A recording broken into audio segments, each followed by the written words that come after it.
샬롬 평안하십니까? 5월 4일 화요일 날마다 주께로 큐티 가이드 본문으로 함께 하겠습니다. 오늘 함께 나눌 말씀은 에베소서 1장 15절로 23절까지의 말씀, 날마다 주께로 30쪽과 31쪽입니다. 오늘 큐티의 제목은 지식으로 열리는 또 다른 세계, 이렇게 되어 있습니다. 오늘 내용은 에베소 교회에 대한 소식을 사도 바울이 듣고 감사의 기도를 드리는 모습이 나와 있습니다. 어떤 내용을 들었는지, 그리고 에베소 교회를 향하여서 어떠한 감사의 기도를 드리고 어떻게 소망하고 있는지를 함께 알아보도록 하겠습니다. 내용 관찰 1번입니다. 에베소 교회 성도들에게 대해 사도 바울이 들은 내용은 무엇입니까? 15절에 보면 이렇게 되어 있죠. 주 예수 안에서 너희 믿음과 모든 성도를 향한 사랑을 나도 듣고. 어려운 상황 속에서도 그 믿음을 지켜내고 있는 성도들 간에 또한 사랑이 나타나고 있다는 소식이 사도 바울에게 들려졌고 그 내용을 듣고 감사하게 되었습니다.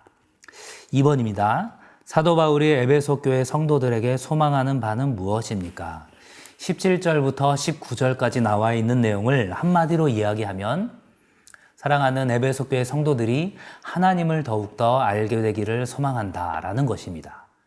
사도 바울이 이야기하고 있는 하나님은 어떤 분이십니까? 그리스도의 하나님이시고 영광의 하나님이시고 또한 성도 각 개인을 그 뜻대로 부르신 하나님이시죠. 또한 당신의 백성에게 풍성한 복을 약속하시는 하나님입니다. 이러한 하나님을 더욱더 알아가기를 소망하는 마음이 있는 것이죠. 그런데 이러한 하나님을 알게 되는 것은 우리 스스로의 지혜로는 불가능한 일입니다.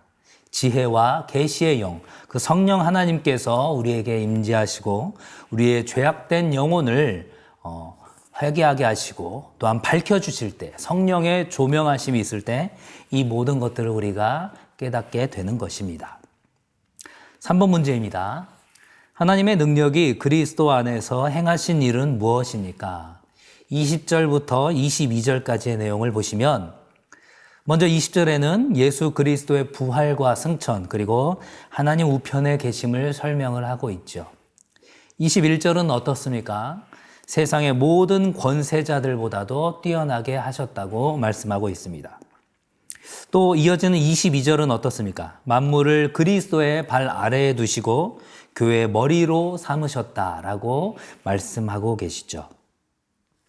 이어지는 4번 문제의 연구와 묵상입니다. 지혜와 계시의 영을 통해 성도가 습득해야 하는 지식은 무엇이며 그 지식이 성도에게 주는 효과에 대해 묵상해 봅시다 라고 되어 있습니다. 지혜와 계시의 영을 통하여서 성도가 습득해야 하는 지식이 무엇이 있을까요? 계시된 하나님의 말씀인 성경의 말씀을 통해서 하나님이 어떤 분이신지를 우리가 더욱더 알아가야 되겠죠. 또한 우리 각 사람에게 주신 비전과 사명과 그 소명을 말씀 안에서 발견하는 것이 필요합니다. 또한 성도에게 예비하신 그 하나님의 나라에 대해서 알아가는 것도 필요하겠죠. 또 마지막으로 사탄 마귀가 역사하는 이 땅 가운데서 만물의 주관자이신 하나님의 뜻대로 사는 법이 무엇인지를 우리가 또한 알아가야 합니다. 이런 것들을 알아갈 때 우리가 추구할 수 있는, 우리가 얻게 되는 효과는 무엇이 있을까요? 먼저는 하나님을 더욱 알아갈수록 하나님의 그 거룩을 우리가 사모하게 되겠죠. 또는 하나님의 말씀을 통해서 우리가 바른 길로 나아가고 있는지를 날마다 점검을 할 수가 있게 됩니다. 또한 힘든 세상의 이 여정 속에서도 천국의 소망을 붙들고 살아갈 수가 있게 되고 그러한 가운데 하나님과 동행하는 우리의 삶 가운데 천국의 기쁨을 맛볼 수가 있게 되는 것입니다. 마지막 5번째, 삶의 적용에 대한 부분입니다. 나는 교회의 양육 프로그램과 성경대학 등을 통해 꾸준하게 지식적으로 자라나기를 사모하고 있습니까? 나의 영적인 갈망이 채워져야 하는 부분은 무엇인지 생각해 봅시다 라고 되어 있습니다. 유홍준의 나의 문화유산 답사기 1권의 서문에 보면 이런 글이 있습니다. 사랑하면 알게 되고 알면 보이나니 그때 보는 것은 전과 같지 않으리라. 우리가 하나님을 더욱 알고 싶어진다라는 것은 우리가 하나님을 사랑한다라는 증거이고 그것은 우리가 하나님을 사랑하기 이전에 성령 하나님께서 우리 안에 함께 하셔서 우리 안에 그 성령 하나님의 사랑이 심겨졌다라는 의미이죠. 하나님을 안다라는 것이 그분과의 관계의 길이 열린다라는 의미라고 날마다 주께로 설명에는 표현이 되어 있습니다. 영지주의자들의 주장처럼 우리가 성경의 지식으로 구원을 받는 것이 아니라 구원을 받았기 때문에 그러한 구원을 주신 하나님이 도대체 어떤 분이신지를 알고 싶어하는 그 마음으로 교회의 양육 프로그램에 참여하는 것이죠. 물론 우리가 절대 오해하지 말아야 하는 것이 있습니다. 우리가 구원이라는 어떤 목표에 이르기 위하여서 성경적인 지식을 얻어가는 것이 아닙니다. 구원이라는 목표를 향해서 가는 것이 아니라 구원 안에서 자라가는 것입니다. 베드로전서 2장 2절에 보면 이렇게 말씀하고 있습니다.